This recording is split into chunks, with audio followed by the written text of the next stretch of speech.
E aí, nosso segundo vídeo aqui de juros compostos. Agora nós vamos falar sobre equivalência de capitais, tá certo? Então vamos lá. Nós temos a questão da equivalência de capitais e também a questão da equivalência das taxas, tá certo? Então nós vamos, as taxas elas vão ser equivalentes quando a referência temporal vão ser distintas, tá? Mas elas no final vão capitalizar, vão formar o mesmo montante ao final de determinado período, tá certo?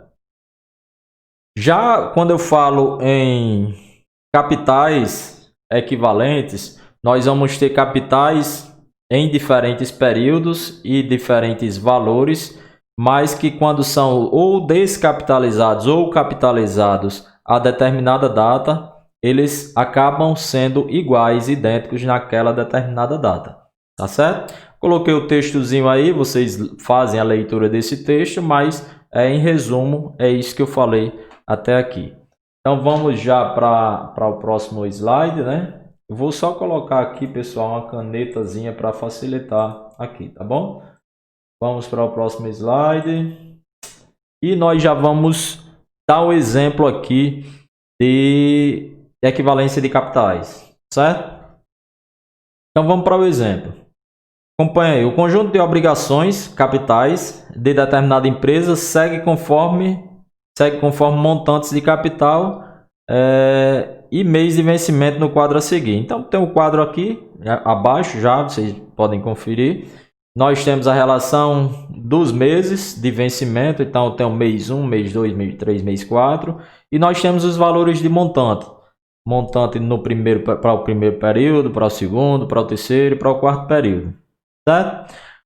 E a gente vai utilizar essa relação de 10% de descapitalização ou capitalização para verificar se esses capitais são equivalentes. Então eles vão ser equivalentes quando eu chegar a dizer, por exemplo, é indiferente ou são equivalentes os capitais de 2.200 e 2.420, tá, descapitalizados para o período zero. Então, para eles serem equivalentes lá no período zero, a conta de descapitalização tem que me gerar o mesmo valor. Aí eu posso dizer que esses capitais são equivalentes, tá bom? Mas eu vou deixar mais explícito aqui na sequência da explicação. Então já mostra na tela aí para vocês o que é que a gente vai fazer. Nós vamos verificar se esses capitais são realmente equivalentes. Então nós vamos pegar os capitais que estão no período 1, no período 2, no período 3, no período 4 e vamos trazê-los, descapitalizá-los ao período 0. Se no período 0 esses valores forem idênticos, então eu vou dizer que esses capitais são sim equivalentes, tá certo? Então vamos fazer a contazinha aqui, nós já temos a formulação, tá? Utilizar essa formulação aqui, que na verdade são as mesmas, só vai estar mostrando um pouco diferente aí, tá? Mas vamos lá. No período 4, acompanha aí, no período 4 eu tenho um valor de montante de 2.662. Como eu quero verificar no período 0, tá? Eu quero verificar se esse capital corresponde ao mesmo valor de 2.420 no período 0, de 2.200 no período 0 e de 2 no período 0. Então vou fazer essa descapitalização. Para eu fazer essa descapitalização, peguei o montante, ó, o valor de montante, que é 2.662. E multipliquei por 1 mais I. 1 mais I. Quem é 1 mais I? 1 mais 0,10, que é a taxa, certo? Então vai dar 1,10. Elevado a o quê? Elevado a menos N. Menos N, eu estou trazendo lá do período 4, então vai ser menos 4. Aí eu cheguei no valor, no período 0 de 1.818,18. Então, 2.662 no período 4 equivale a 1.818,18 no período 0, certo? Então, eu tenho essa mesma relação. Vou fazer isso para os demais, certo? Para os demais capitais. Vou também trazer 2.420 para o período 0. Fazendo isso, ele vai ser elevado a menos 3, que eu vou estar descapitalizando por 3 períodos. Encontrei o mesmo valor, 1.818,18. Vou descapitalizar 2.200 e também vou descapitalizar 2. Sendo elevado a menos 2, que eu estou descapitalizando por 2 períodos, e outro por menos 1, que eu estou descapitalizando por 1 período. Certo? Fazendo isso para todos, eu encontrei o mesmo valor. Certo? O que é que isso quer dizer? Quer dizer que esses capitais são equivalentes. Certo? Isso verificando na data 0. Então vamos mudar para outra data. Tá? Só para a gente ratificar se realmente eles são equivalentes.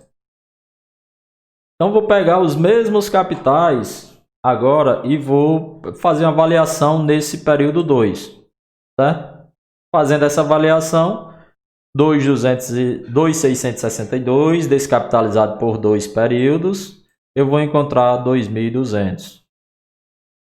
2.420 descapitalizado por 1 período, porque eu vou descapitalizar só até o período 2, tá? Eu encontrei também 2.200.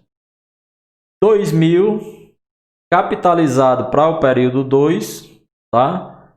Eu tenho que ele é igual a 2.200. Então, eu capitalizei, certo? Eu já usei aqui essa formulação aqui, ó.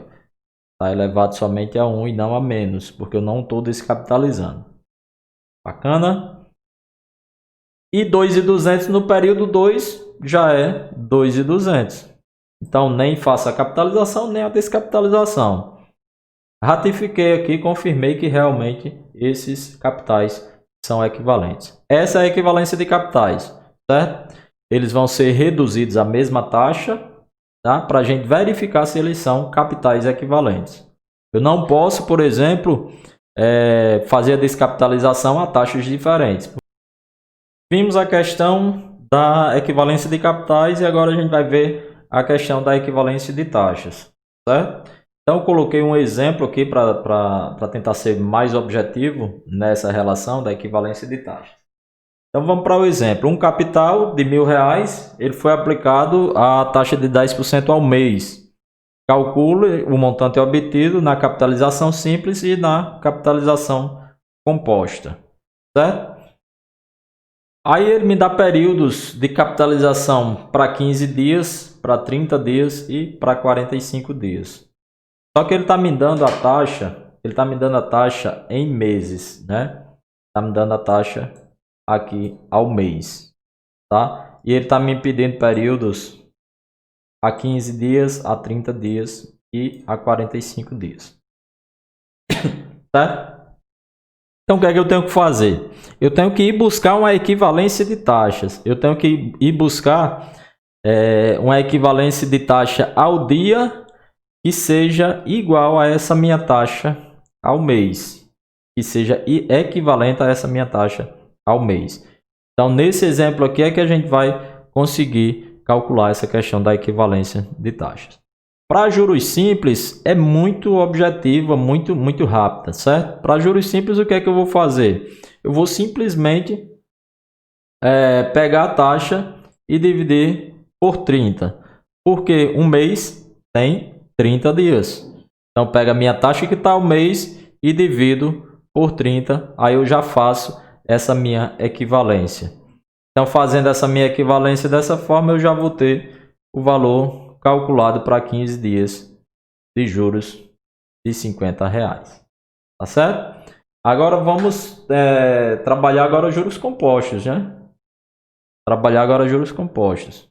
E aqui nos juros compostos, o que é que eu consigo já ver? Eu vejo que os juros compostos, antes de se completar um primeiro período, que é um mês aqui, o valor de retorno desses juros do sistema de juros compostos, ele é mais baixo do que o dos juros simples. Por isso que eu coloquei aqui para vocês essa relação gráfica, tá? Que mostra que os juros compostos vão ser mais baixos aqui antes de completar um período. E quando se completar esse um período, o que é que vai acontecer? Os valores de juros vão ser idênticos, vão ser iguais, tá certo? Então veja só, nem sempre a melhor capitalização para quem está passando o crédito, tá? Nem sempre é a melhor opção os juros compostos. Nessa relação aí, antes de completar o primeiro período, ela vai ser uma desvantagem para quem está cedendo o empréstimo, tá certo? Só para deixar claro isso para vocês. Então, o que é que a gente tem que fazer aqui para encontrar uma taxa equivalente a 10% ao mês nos juros compostos? Eu tenho que buscar essa taxa ao dia. Então, eu tenho que trazer lá do período ao mês e colocar essa taxa em dias para depois calcular esse meu valor de juros, certo? Então, assim, na essência é a mesma coisa que eu vou fazer, a mesma coisa que eu fiz nos juros simples. Eu vou trazer a taxa de mês para uma taxa equivalente ao dia. Só que a mesma essência, tá? Mas o cálculo é completamente diferente e o valor também é diferente. Tá bom? Vamos conferir aqui. Vou passar para o próximo slide e a gente já começa a fazer essa conferência. Então veja só. Nós trabalhamos até aqui, né? Ó. Nós já sabemos que a montante para juros compostos é o quê? Montante é igual ao capital, que multiplica 1 mais i elevado a n. Isso a gente já sabe. E a gente já sabe também que para juros simples ou composto, o montante vai ser igual ao capital mais os juros, tá? Essas duas coisas eu já sei, tá? Nós já sabemos disso. E o que é que eu sei também? Eu sei que montante e montante eu posso encontrar por esses dois valores. Então, montante é igual a montante, certo? Então, o que é que eu vou fazer? Como eu sei que montante eu posso encontrar dessa forma e posso encontrar dessa forma, eu sei que eles são iguais. Então, sabendo que eles são iguais, eu vou fazer uma outra relação aqui. Vou igualar esses dois valores de cálculo. Então, vou dizer que capital mais juros é igual a capital e multiplicar 1 mais i elevado a n. Isso já, fazendo essa relação, já estou fazendo para juros compostos, tá certo? Vou isolar juros porque eu quero encontrar um fator de acumulação. Como é que esse acúmulo vai acontecer? Como é que essa relação juros sobre juros vai acontecer em cada período? Tá? Fazendo isso, isolando J, né, os juros, eu tenho que juros é igual ao capital e multiplica 1 mais i elevado a n, certo? Menos c, certo? Fiz essa relação. Ainda seguindo com essa relação, né, eu posso, na relação matemática, isolar aqui o c. Por quê? Porque ele é um termo comum desse número, certo? Já que esse número é uma multiplicação. E ele é o termo comum desse número aqui, ó. Então, eu tenho C nessa minha primeira relação, depois tem a subtração, depois tem o C novamente. Então, vou colocar o C em evidência. Então, essa relação aqui é a mesma coisa dessa. E juros é igual a capital em evidência, que vai multiplicar 1 mais i elevado a n menos 1. Certo? Fazendo isso, o que foi que eu encontrei? Eu encontrei o meu fator de acumulação. É por causa desse fator de acumulação que ocorre a relação juros sobre juros na relação composta. Bacana? Então vamos seguir ainda, que eu estou simplesmente tentando encontrar a formulação aqui para fazer a equivalência do capital ao dia para essa relação de 10% ao mês. Certo?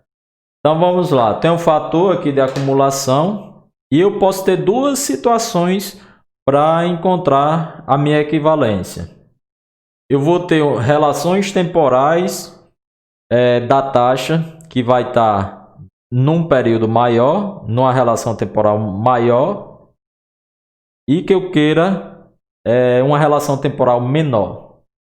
E eu posso ter também uma relação temporal menor que eu queira depois encontrar uma equivalência para uma relação temporal maior. O que é isso, essa relação temporal?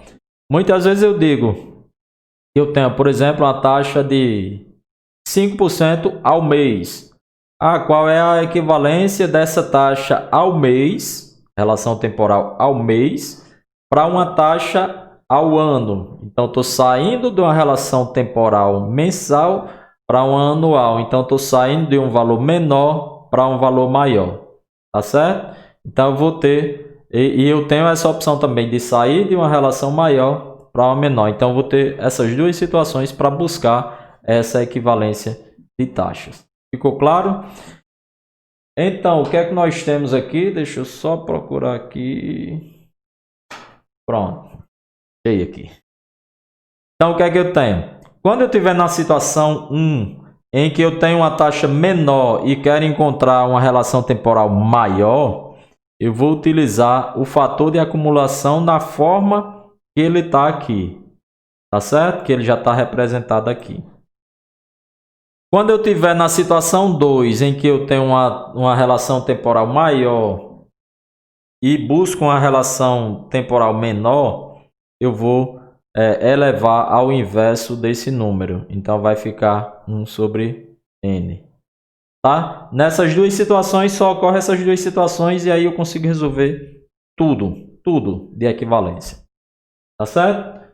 Vamos para a próxima slide aqui, que vai mostrar justamente o que eu estou querendo solucionar. Esse problema desse exemplo, ele se encaixa em qual situação? Se encaixa na situação 2, que é uma situação onde eu tenho uma relação temporal maior, que está ao mês, tá? E que eu quero passar para uma situação menor, que eu estou procurando ao dia. Então, estou saindo de meses e indo para dias. Certo? Fazendo isso, o que é que eu tenho? Vou utilizar a formulação da segunda situação que a gente encontrou aqui. Então, vamos lá. 1 mais I, 10%, 0,1, elevado a 1 sobre 30. Por quê? Um mês tem 30 dias. Então, período 30. Menos 1. Certo? Encontrei o valor decimal dessa resolução. E o valor decimal dessa resolução em percentual, em taxa, vai ser multiplicado por 100 e eu tenho essa relação. Ok? Bacana?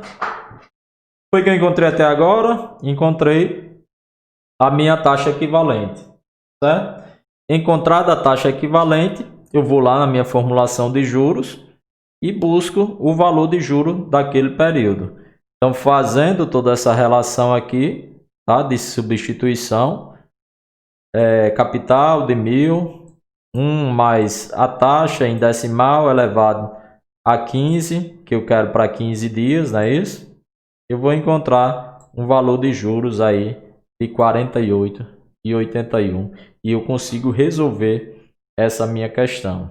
E vou resolvendo as outras também.